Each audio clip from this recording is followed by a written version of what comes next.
Hello everyone, welcome है आपका हमारे चैनल एसएससी बुक एसबी में। आज हम अपनी योद्धा सीरीज में देखने वाले हैं हिस्ट्री की 21 क्लास, जो कि टॉपिक होने वाला है आज का हमारा सिख धर्म। तो चलिए अपनी वीडियो को स्टार्ट करते हैं।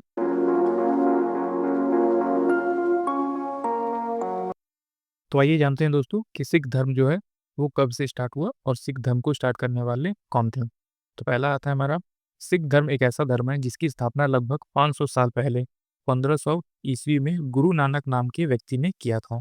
गुरु नानक उत्तरी भारत और पाकिस्तान के पंजाब क्षेत्र में रहते थे। सिख धर्म का पालन करने वाले व्यक्तियों को सिख कहा जाता था। तो आप इस चीज को याद रखेंगे कि सिख धर्म एक ऐसा धर्म है जिसकी स्थापना लगभग 500 साल पहले हुई थी और 15वीं ईस्वी में हुई थी। गुरु नानक नाम से एक व्यक्ति ने इनकी स्थापना करी थी। गुरु नानक उत्तरी भारत और पाकिस्तान के पंजाब क्षेत्र में रहते थे। सिख धर्म का पालन करने वाले व्यक्तियों को सिख के नाम से जाना जाता था।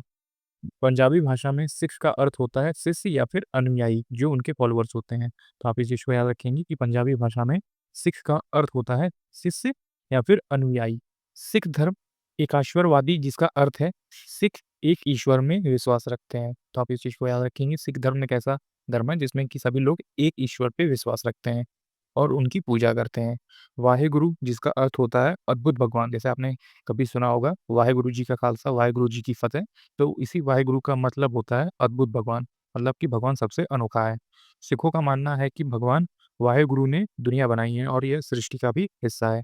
हर कोई भगवान की रचना का हिस्सा है, इसलिए भगवान की नज़र में सभी समान है। पंजाबी में गुरु का अर्थ शिक्षक या फिर ज्ञानवर्धक होता है। ये वही हैं जो आपके अज्ञान के अंधकार से ज्ञान के और समझ में प्रकाश में लाते हैं। मतलब कि जो आपके शिष्य हैं, जो आपका ज्ञानवर्धक बातें हैं, गुरु जो हैं, वो आपको अज्ञान के अंधकार से समझ के प्रकाश में लेके आते हैं। इसी तरह सिख अपने 9 उत्तराधिकारियों और पवित्र पुस्तक जो कि है गुरु ग्रंथ साहिब के साथ गुरु नानक की शिक्षाओं का पालन करते हैं। आज दुनिया भर में लगभग 26 मिलियन सिख हैं, जो संख्या का 0.3% है। सिख भारत की आबादी का लगभग 2% हिस्सा है, क्योंकि यह मुख्य रूप से हिंदू है। हालांकि पंजाब क्षेत्र में सिख की आबादी 60% है। तो आप समझ गए होंगे कि सिख धर्म की स्थापना कैसे हुई और सिख धर्म में कौन सी चीज़ें जो हैं वो होती हैं। आइए अब बात करते हैं, सिख धर्म जो है गुरु नानक और उनके 10 उत्तराधिकारियों की शिक्षाओं का पालन करता है और ये 10 गुरु थे। तो 10 गुरु कौन से थे जो कि एग्जाम्स में पूछे जाते हैं। तो इसमें आप सबसे पहले याद रखेंगे कि उन 10 गुरु के नाम हैं। पहले गुरु नानक, जो कि 1469 से 1539 तक थे। फिर गुरु अंगद थे 1504 से 1552 तक। फिर गुरु अमरदास थे 1479 से 1574 तक। फिर चौथे नंबर पे जो गुरु हैं वो गुरु रामदास हैं 1534 से 1581 तक। फिर पांचवें हैं गुरु अर्जुन देव, जो कि है 1563 से 1606 तक। फिर है गुरु हरगोविंद, जो कि 1595 से 1644 तक है। फिर जो सातवें गुरु हैं गुरु हर राय हैं, जो कि 1630 से 1661 तक है। फिर आठवें गुरु हैं गुरु हरकृष्ण, जो कि 1656 से 1664 तक है। फिर नौवें गुरु जो कि इंपॉर्टेंट है, आप इसे याद रखेंगे, गुरु तेग बहादुर 1621 से 1675 तक। फिर 10वें और अंतिम गुरु कौन थे, तो गुरु गोविंद सिंह 1666 से 1760 तक। ये अंतिम मानव गुरु थे। तो यहीं से एसएससी अपने ज़्यादातर एग्जाम्स में इनके नाम और ये किस काल में थे ये पूछे जाते हैं। तो आपने देख लिया होगा कि सिख धर्म जो है वो हमारा क्या होता है, सिख धर्म में कैसे लोग पालन करते हैं और उनका अर्थ क्या होता है, और सिख धर्म के जो गुरु थे वो कौन कौन से थे। आइए अब बढ़ते हैं अपने क्वेश्चन आंसर पे जो एसएससी के डिफरेंट एग्जाम्स में पूछे गए। वीडियो में आगे बढ़ने से पहले दोस्तों एक इंपॉर्टेंट इन्फॉर्मेशन आप सभी के लिए, अगर आप 2025 एसएससी एग्जाम्स की तैयारी कर रहे हैं, चाहे वो सीजीएल हो, सीपीओ हो, सीएचएसएल, एमटीएस, जीडी, स्टेनो या फिर सिलेक्शन पोस्ट, तो आपके लिए इंग्लिश वोकेबलरी की बुक काफ़ी यूजफुल हो सकती है। ये बुक जो है वो ई बुक है, आपको इसका पीडीएफ मिल जाएगा मात्र 39 रुपीज़ में। आप अगर हमें नीचे व्हाट्सअप नंबर दिया है उस पर मैसेज करेंगे तो ये ई बुक आपको मात्र 39 रुपीज़ में मिल जाएगी। इस बुक में हमने दिया है आपको one word substitution, idiom and phrases, synonym, antonym और फ्रेजल वर्ब। जैसा आप सभी जानते हैं फ्रेजल वर्ब भी बहुत ज़्यादा इंपॉर्टेंट हो गया अभी एसएससी एग्जाम्स में। 1 से 2 क्वेश्चन आपको इंग्लिश में फ्रेजल वर्ब से देखने को मिल जाएंगे। तो ये काफ़ी यूजफुल बुक होने वाली है। इसमें आप देख लीजिए कि आपको सभी चीज़ें जो है, सभी टॉपिक वो अल्फाबेटिकल ऑर्डर में देखने को मिल जाएंगे और इसमें काफ़ी अच्छी खासी मात्रा में सभी टॉपिक हैं। तो आपको इसमें कोई भी ज़्यादा दिक्कत नहीं आएगी। इसमें आपको प्री और मीन्स सभी तरीके के एग्जाम्स में रिलेटेड जो भी क्वेश्चन पूछे गए हैं वो सभी इसमें ऐड मिलेंगे। जैसा कि सिनोनिम, एंटोनिम आप देख सकते हैं, फ्रेजल वर्ब आप देख सकते हैं, ये भी अल्फाबेटिकल ऑर्डर में जो है वो सभी दिया हुआ है। जैसा कि आप सभी ने देखा कि ये बुक हमारी मात्र 39 रुपीज़ में है। आप चाहें तो ये बुक आप हमसे व्हाट्सअप नंबर पर मैसेज करके ले सकते हैं, जो कि सिर्फ 39 रुपीज़ में आपको मिल जाएगी। ये काफ़ी यूज़फुल बुक है जो आपकी एसएससी एग्जाम्स में इंग्लिश वोकेबलरी वाली जो पोर्शन है उसको बहुत ही अच्छे से कंप्लीट कर सकती है। तो पहला क्वेश्चन यहाँ हमारा स्टार्ट होता है, निम्न में से किस शहर में विरासत ए खालसा नामक संग्रहालय स्थित है। तो किस शहर में विरासत ए खालसा नामक संग्रहालय स्थित है? तो वो है आनंदपुर साहिब में। तो आप इस चीज़ को याद रखेंगे कि विरासत ए खालसा नामक संग्रहालय स्थित है आनंदपुर साहिब में। जैसे आप नीचे देख पा रहे होंगे कि विरासत ए खालसा संग्रहालय जो कि स्वर्ण मंदिर परिसर के बाद आनंदपुर साहिब में दूसरा सबसे महत्वपूर्ण सिख मंदिर है। तो आप इस चीज़ को याद रखेंगे। गुरु गोविंद सिंह 10वें जो सिख गुरु थे द्वारा खालसा पंथ की स्थापना करके 300 साल पूरे होने के उपलक्ष्य में ये बनाया गया था। तो आप इस चीज़ को याद रखेंगे कि विरासत ए खालसा नामक संग्रहालय जो है वो आनंदपुर साहिब में स्थित है। इसी तरह हमारा नेक्स्ट क्वेश्चन आता है, निम्न में से किन सिख गुरु ने स्वर्ण मंदिर के निर्माण का मार्गदर्शन किया था? तो किसने स्वर्ण मंदिर के निर्माण का मार्गदर्शन किया? तो ऑप्शन नंबर डी हो जाएगा जो गुरु अर्जुन देव थे। तो आपका राइट आंसर हो जाएगा अर्जुन। गुरु अर्जुन देव ने स्वर्ण मंदिर के निर्माण का जो है मार्गदर्शन किया था। इसी तरह जैसे आप नीचे देख पा रहे होंगे कि श्री हरिमंदिर साहिब जिसे दरबार साहिब या फिर स्वर्ण मंदिर के नाम से भी जाना जाता है, यह सिखों का एक पवित्र धार्मिक स्थल है। सिखों के चौथे गुरु रामदास जी इसकी नींव रखी थी तथा बाद में निर्माण का मार्गदर्शन गुरु अर्जुन देव ने किया था। तो आप इस चीज को याद रखेंगे कि अर्जुन देव को ही 1606 में जहांगीर ने अर्जुन देव को षड्यंत्र का आरोप लगाकर उनकी मृत्यु दंड दे दिया था, मतलब कि उनकी हत्या करवा दी थी। किसने करवा दी थी? तो जहांगीर ने करवा दी थी, गुरु अर्जुन देव की हत्या करवा दी थी 1606 में। तो आप इस क्वेश्चन को याद रखेंगे कि जो स्वर्ण मंदिर की नींव रखी थी वो गुरु रामदास ने रखी थी, जो कि चौथे गुरु थे। और इनका जो मार्गदर्शन किया था, मतलब इनका देख रेख किया था कि स्वर्ण मंदिर कैसा बनेगा कैसा नहीं बनेगा, वो गुरु अर्जुन देव ने किया था। अगला नेक्स्ट क्वेश्चन आता है हमारा, जो कि है, निम्न में से निम्नलिखित सिख आध्यात्मिक गुरुओं में से किसके बारे में कहा जाता है कि उन्होंने जहांगीर के विद्रोही पुत्र खुसरो की सहायता प्रदान की थी? तो ये किसे कहा जाता है? तो गुरु अर्जुन देव से। तो आप चीजों को याद रखेंगे कि सिख आध्यात्मिक गुरुओं में से किसके बारे में कहा जाता है कि उन्होंने जहांगीर के विद्रोही पुत्र खुसरो की सहायता प्रदान की थी, जिसकी वजह से ही जहांगीर ने इनकी हत्या करवा दी थी, क्योंकि इन्होंने उसके जो विद्रोही पुत्र थे उसके खिलाफ जो पुत्र लड़ रहा था उसकी सहायता प्रदान करी थी। इसी वजह से जहांगीर को गुस्सा आ गया था और इनकी मृत्यु करवा दी थी। तो आप इस चीज को याद रखें। नेक्स्ट क्वेश्चन आता है हमारा, जो कि है, 1708 में गुरु गोविंद सिंह जी की मृत्यु के बाद खालसा ने डैश के नेतृत्व में मुगल साम्राज्य के खिलाफ विद्रोह किया। तो किसके नेतृत्व में किया था? तो ऑप्शन नंबर डी बंदा बहादुर। जो आप इसे याद रखेंगे कि बांदा बहादुर के नेतृत्व में मुगल साम्राज्य के खिलाफ विद्रोह किया था। तो आप इस चीज को याद रखेंगे कि 1708 में गुरु गोविंद सिंह जी की मृत्यु के बाद खालसा ने डैश के नेतृत्व में, मतलब कि बांदा बहादुर के नेतृत्व में मुगल साम्राज्य के खिलाफ विद्रोह किया था। अगला जो क्वेश्चन आता है हमारा वो हम देखेंगे, जो कि है, सिख धर्म के छठे गुरु निम्नलिखित में से कौन हुए थे? तो इसमें आपसे पूछा गया है कि छठे गुरु कौन थे। तो आपका राइट आंसर हो जाएगा ऑप्शन नंबर बी गुरु हरगोविंद। तो गुरु हरगोविंद जो है वो सिख धर्म में छठे गुरु के नाम से जाने जाते हैं। ऐसे ही नीचे आप देख पा रहे होंगे कि जो पहले हैं गुरु गुरु नानक देव सिख धर्म के ये संस्थापक थे। फिर गुरु अंगद जो है वो गुरुमुखी लिपि के जनक थे, मतलब कि उन्होंने गुरुमुखी लिपि जो है उसकी इजाद करी थी। फिर अगला है गुरु अमरदास। तो गुरु अमरदास ने क्या किया कि गुरु प्रसार हेतु 22 गद्दियों का निर्माण किया था। फिर गुरु रामदास जो थे उन्होंने क्या किया, अमृतसर के संस्थापक थे, अमृतसर को उन्होंने बनाया, उनको अच्छे से बनाया।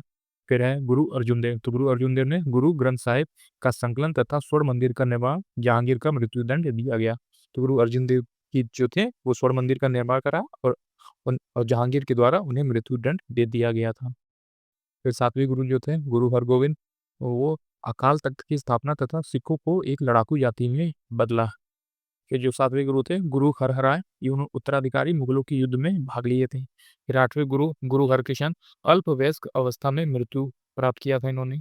और गुरु तेग बहादुर, औरंगजेब द्वारा फांसी दे दी गई थी। और गुरु गोविंद सिंह, खालसा सेना का इन्होंने गठन किया था। तो इस तरह से भी आप जो भी गुरु हैं 10 गुरु सिख धर्म के, उनके द्वारा किए गए काम को आप इसके द्वारा याद रख सकते हैं। ये भी काफी ज्यादा इंपॉर्टेंट है और एसएससी के एग्जाम्स में इनसे भी क्वेश्चन पूछे जाते हैं। अगला क्वेश्चन आता है हमारा, ये है, निम्नलिखित में से किस वर्ष में औरंगजेब के आदेश पर सिखों के 9वें गुरु तेग बहादुर की हत्या कर दी गई थी? ये काफी ज्यादा इंपॉर्टेंट क्वेश्चन है, आप इस चीज को याद रखेंगे कि जो 9वें गुरु थे गुरु तेग बहादुर, उनकी औरंगजेब के द्वारा हत्या कर दी गई थी। तो वो कब हत्या कर दी गई? तो इसका राइट आंसर जो हो जाएगा वो 1675 हो जाएगा। जैसे आप नीचे देख पा रहे होंगे कि गुरु तेग बहादुर 1664 से 1675 के बीच सिखों के 9वें गुरु थे और इन्होंने औरंगजेब की धार्मिक नीतियों का प्रमुख विरोध किया था। मतलब कि जो औरंगजेब नीतियां लेके आता था, जो भी चीज वो चाहता था, तो वो इसका विरोध करते थे। कौन? गुरु तेग बहादुर। तो इसी वजह से औरंगजेब ने तंग आकर इनकी 1675 में इनकी हत्या करवा दी गई थी। तो आप इस चीज़ को याद रखेंगे। अगला क्वेश्चन आता है हमारा, जो कि है श्री अकाल तख्त साहिब डैश परिसर के भीतर स्थित है। तो श्री अकाल तख्त साहिब जो है वो कहाँ पे स्थित है? ऑप्शन नंबर सी, स्वर्ण मंदिर परिषद के भीतर स्थित है। तो आपका राइट आंसर हो जाएगा स्वर्ण मंदिर हमारा। ऑप्शन नंबर सी आपका राइट आंसर है कि अकाल तख्त साहिब जो है वो स्वर्ण मंदिर परिषद के भीतर स्थित है। इसी तरह नेक्स्ट क्वेश्चन आता है हमारा, जो कि है गुरु गोविंद सिंह की मृत्यु के बाद सिखों ने बंदा बहादुर के नेतृत्व में डैश के खिलाफ विद्रोह किया। तो किसके खिलाफ विद्रोह किया था? तो मुगलों के खिलाफ विद्रोह किया था। आपका ये राइट आंसर हो जाएगा ऑप्शन नंबर बी, कि गुरु गोविंद सिंह की हत्या के बाद जो सिखों ने बंदा बहादुर के नेतृत्व में कहाँ के खिलाफ विद्रोह किया? तो मुगलों के खिलाफ इन्होंने विद्रोह किया था। इसी तरह नेक्स्ट क्वेश्चन आता है हमारा, जो कि है गुरुमुखी लिपि का आविष्कार निम्नलिखित में से किस गुरु के द्वारा किया गया था? इंपॉर्टेंट क्वेश्चन है, आप इस चीज को याद रखेंगे कि गुरुमुखी जो लिपि होती है उसका आविष्कार किन गुरु के द्वारा किया गया था? तो गुरु अंगद के द्वारा ये आविष्कार किया गया था। तो आप इस चीज को याद रखेंगे कि गुरुमुखी लिपि का आविष्कार किसके द्वारा किया गया था? तो गुरु अंगद के द्वारा ये आविष्कार किया गया था। जैसे कि आप नीचे देख पा रहे हैं कि गुरु नानक सिख धर्म के संस्थापक थे। उन्होंने अपने बाद गुरु अंगद को अपना उत्तराधिकारी नियुक्त किया। गुरु अंगद सिख धर्म के दूसरे गुरु थे। गुरु अंगद ने गुरु नानक की रचना का संकलन किया और उन्होंने गुरुमुखी लिपि का विकास भी किया था। तो आप इस चीज को याद रखेंगे कि गुरुमुखी लिपि का आविष्कार किसने किया? तो गुरु अंगद ने किया था। इसी तरह अब आइए बढ़ते हैं अपने नेक्स्ट क्वेश्चन पे, जो कि है हेमकुंड साहिब हेमकुंड साहिब गुरुद्वारा किस राज्य में है? तो आप इस चीज को याद रखेंगे कि हेमकुंड साहिब गुरुद्वारा किस राज्य में है? तो उत्तराखंड में है। ऑप्शन नंबर ए आपका राइट आंसर हो जाएगा कि हेमकुंड साहिब गुरुद्वारा कहाँ पर स्थित है? उत्तराखंड में स्थित है ये। जैसे आप नीचे देख पा रहे हैं कि हेमकुंड साहिब गुरुद्वारा सिखों का प्रसिद्ध धार्मिक स्थल है स्वर्ण मंदिर के बाद, जो उत्तराखंड के चमेली जिले में स्थित है। हेमकुंड एक बर्फ की झील है जो 7 विशाल पर्वतों से घिरा हुआ है। तो आप इस चीज को याद रखेंगे कि हेमकुंड साहिब गुरुद्वारा किस राज्य में है? उत्तराखंड में। जैसे आप साइड में इमेज में देख पा रहे होंगे कि इसी तरह से हेमकुंड गुरुद्वारा जो है वो दिखाई देता है, जो कि बर्फ की झील है जो 7 विशाल पर्वतों से घिरा हुआ है। अगला क्वेश्चन आता है हमारा, निम्नलिखित में से किस सिख गुरु ने खालसा पंथ की नींव रखी थी? तो किस सिख गुरु ने खालसा पंथ की नींव रखी थी? तो ऑप्शन नंबर ए आपका राइट आंसर हो जाएगा गुरु गोविंद सिंह। तो आप इस चीज को याद रखेंगे कि गुरु गोविंद सिंह ने ही खालसा पंथ की नींव रखी थी। तो आपका right answer option number A हो जाएगा कि गुरु गोविंद सिंह ने खालसा पंथ की नींव रखी थी। अगला नेक्स्ट क्वेश्चन आता है हमारा, क्योंकि है सिखों के 10 गुरु में से 5वें गुरु कौन थे? तो सिखों की जो 10 गुरुओं में से आपसे पूछा गया है कि 5वें नंबर के गुरु कौन थे? तो ऑप्शन नंबर सी हो जाएगा गुरु अर्जुन देव। तो गुरु अर्जुन देव जो थे वो सिखों में 5वें गुरु के तौर पे माने जाते हैं। जैसे कि आप नीचे देख पा रहे होंगे कि सिख धर्म के 10 गुरु निम्न में से कौन कौन से हैं। तो आप इनमें 10 गुरुओं के नाम देख पा रहे होंगे, जैसे कि पहले नंबर पे हैं गुरु नानक देव, फिर गुरु अंगद, गुरु अमरदास, गुरु रामदास, गुरु अर्जुन देव 5वें नंबर पे, फिर गुरु हरगोविंद 6वें नंबर पे, गुरु हरराय 7वें नंबर पे, गुरु हरकिशन 8वें नंबर पे, और गुरु तेग बहादुर 9वें नंबर पे, और गुरु गोविंद सिंह जो कि अंतिम गुरु थे और गुरु 10वें गुरु थे। तो ये माने जाते हैं गुरु गोविंद सिंह। तो इस तरह से आप 10 के 10 गुरु को आप याद रखेंगे, जो कि सिख धर्म के लिए इंपॉर्टेंट है। इसी तरह हमारा अब नेक्स्ट क्वेश्चन आता है, जो कि है 1469 में पैदा हुए पिछले सिख गुरु गुरु नानक देव कहाँ पैदा हुए थे? तो 1469 में पैदा हुए पहले सिख गुरु गुरु नानक देव कहाँ पे पैदा हुए? तो ऑप्शन नंबर बी तलवंडी में ये पैदा हुए थे। आपका right answer option number B हो जाएगा कि गुरु नानक देव पहले गुरु थे जो कि तलवंडी में पैदा हुए थे। जैसे आप नीचे देख पा रहे होंगे कि गुरु नानक देव सिखों के प्रथम गुरु थे। इनका जन्म 15 अप्रैल 1469 को तलवंडी में हुआ था, जो कि अभी वर्तमान में नानकाना साहिब पाकिस्तान में मौजूद है। ये नामक स्थान पर हुआ था। इनके पिता का नाम मेहता कालू चंद्र खत्री तथा माता का नाम तृप्ति देवी था। तो आप इस चीज को याद रखेंगे कि जो गुरु नानक देव हैं वो पहले गुरु माने जाते हैं और इनका जन्म 15 अप्रैल 1469 को तलवंडी में हुआ था, जो कि अभी वर्तमान में पाकिस्तान में मौजूद है। इनके पिता का नाम क्या था? तो इनके पिता का नाम था मेहता कालू चंद्र खत्री तथा माता का नाम था तृप्ता देवी। इसी तरह हमारा नेक्स्ट क्वेश्चन आता है, निम्नलिखित में से किस सिख गुरु ने पंजाबी भाषा की गुरुमुखी लिपि का आविष्कार किया था? तो गुरुमुखी लिपि का आविष्कार किस सिख गुरु ने किया था? तो option number B Guru Angad ने किया था। तो आप इस चीज को याद रखेंगे कि गुरु अंगद का जन्म जो है नीचे आप देख पा रहे होंगे 1539 से 1552 के बीच में। सिखों के ये दूसरे गुरु माने जाते हैं। इनका जन्म 31 मार्च 1504 के हुआ था। इनके बचपन का नाम लहिया या फिर लहना था। इन्होंने पंजाबी भाषा गुरुमुखी लिपि की रचना 1541 में किया था। इंपॉर्टेंट क्वेश्चन है, देख देख सकते हैं आपने एसएससी में कितनी बार पूछा है। आप इस क्वेश्चन को याद रखेंगे कि गुरुमुखी लिपि का आविष्कार जो है वो किन गुरु ने किया था, सिखों के कौन से गुरु ने किया था। तो आप इस चीज़ को याद रखेंगे कि गुरु अंगद जो है वो सिखों के दूसरे गुरु जो है माने जाते हैं। जैसे यहाँ लिखा है कि जो है गुरु अंगद वो सिखों के दूसरे गुरु माने जाते हैं, जिन्होंने गुरुमुखी लिपि का आविष्कार किया है। इसी तरह हमारा नेक्स्ट क्वेश्चन आता है, गुरु गोविंद सिंह की शिक्षा जो है वो कहाँ हुई और उन्होंने फ़ारसी कहाँ सीखी? तो गुरु गोविंद सिंह की शिक्षा कहाँ हुई और उन्होंने फ़ारसी कहाँ सीखी? तो उन्होंने ये सीखा कहाँ पे? आनंदपुर साहिब में। तो आप इस चीज़ को याद रखेंगे, ऑप्शन नंबर डी आपका राइट आंसर हो जाएगा। जैसे आप नीचे देख पा रहे होंगे कि गुरु गोविंद सिंह का जन्म दिसंबर 1666 में पटना में हुआ था। ये सिखों के 10वें एवं अंतिम गुरु थे। आनंदपुर साहिब में इनकी शिक्षा हुई एवं इन्होंने फ़ारसी भाषा सीखी। तो आप इस चीज़ को याद रखेंगे कि गुरु गोविंद सिंह ने शिक्षा कहाँ हुई और उन्होंने फ़ारसी कहाँ सीखी? तो ये आनंदपुर साहिब में इन्होंने ये शिक्षा ली और फ़ारसी भी यहीं सीखा था। इसी तरह हमारा नेक्स्ट क्वेश्चन आता है, निम्नलिखित में से किस सिख गुरु ने अमृतसर की आधारशिला रखी? तो अमृतसर की आधारशिला किसने रखी थी? गुरु रामदास ने रखा था। तो ऑप्शन नंबर बी आपका राइट आंसर हो जाएगा। Option number B, Sikh group ने अमृतसर की आधारशिला रखी। तो किस सिख गुरु ने रखा था? गुरु रामदास ने रखा था। इसी तरह हम आगे बढ़ते हैं और अपने नेक्स्ट क्वेश्चन की तरफ, जो कि है, डैश ने अमृतसर में स्वर्ण मंदिर के नाम से विख्यात विश्व प्रसिद्ध हरमंदिर साहिब का निर्माण कराया। तो किसने निर्माण कराया था ये? ऑप्शन नंबर बी गुरु अर्जुन देव ने ये निर्माण कराया था।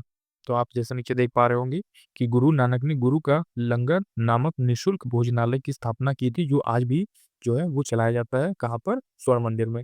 गुरु अर्जुन देव सिखों के 5वें गुरु थे। इन्होंने सिखों के धार्मिक ग्रंथ आदि ग्रंथ की रचना की और इन्होंने ही अमृतसर जलाशय के मध्य में हरमंदिर साहिब का निर्माण कराया था। तो आप इस चीज़ को याद रखेंगे कि अमृतसर में स्वर्ण मंदिर के नाम से विख्यात विश्व प्रसिद्ध हरमंदिर साहिब का निर्माण किसने कराया? तो गुरु अर्जुन देव ने कराया था। ऑप्शन नंबर बी आपका राइट आंसर हो जाएगा। इसी तरह हमारा नेक्स्ट क्वेश्चन आता है, जो कि है, सिख धर्म के 5वें गुरु कौन थे? तो सिख धर्म के 5वें गुरु कौन थे? तो ऑप्शन नंबर सी गुरु अर्जुन देव थे। तो आपने इसे याद रखा कि गुरु अर्जुन देव कौन थे? तो सिख धर्म के 5वें गुरु थे। आज का हमारा लास्ट क्वेश्चन आता है, जो कि है, गुरु नानक देव का जन्म कहाँ पे हुआ था? तो गुरु नानक देव का जन्म हुआ था ऑप्शन नंबर सी तलवंडी में हुआ था, जो कि इस समय अभी पाकिस्तान में मौजूद है। तो आप इस चीज़ को याद रखेंगे कि गुरु नानक देव का जन्म कहाँ पे हुआ था? तलवंडी में हुआ था। जैसे कि मैंने आपको ऊपर वाले क्वेश्चन में ही बता दिया कि तलवंडी नाम का नानक साहब पाड़ा में पाकिस्तान में जो पंजाब प्रांत में है, वहाँ पे मतलब कि ये चीज़ अभी पाकिस्तान में मौजूद है। इनके पिता का नाम जो था वो कल्याण चंद्र कालू मेहता और इनकी माता का नाम तृप्ता देवी था। तो आप इस चीज़ को याद रखेंगे कि गुरु नानक देव जो कि सिख धर्म के संस्थापक गुरु नानक देव जी का जन्म जो है तलवंडी में हुआ था। तो ये था दोस्तों आज का हमारा कंप्लीट वीडियो। इस वीडियो में हमने देखा कि सिख धर्म से किस टाइप के क्वेश्चन जो है वो एसएससी अपने एग्जाम्स में पूछती है। अगर आपको हमारी वीडियो पसंद आई, हमारी इस वीडियो को एक लाइक ज़रूर कर दीजिएगा और अपने आने वाले एसएससी एग्जाम्स के लिए हमारे चैनल एसएससी बुक एसबी को भी ज़रूर सब्सक्राइब कर लीजिएगा। हम ऐसे ही यूज़फुल वीडियो लेके आते रहते हैं, जो आपके एग्जाम टाइम में काफ़ी हेल्प करेगी। तब तक पढ़ते रहिए और हमेशा अपने लक्ष्य की तरफ आगे बढ़ते रहिए।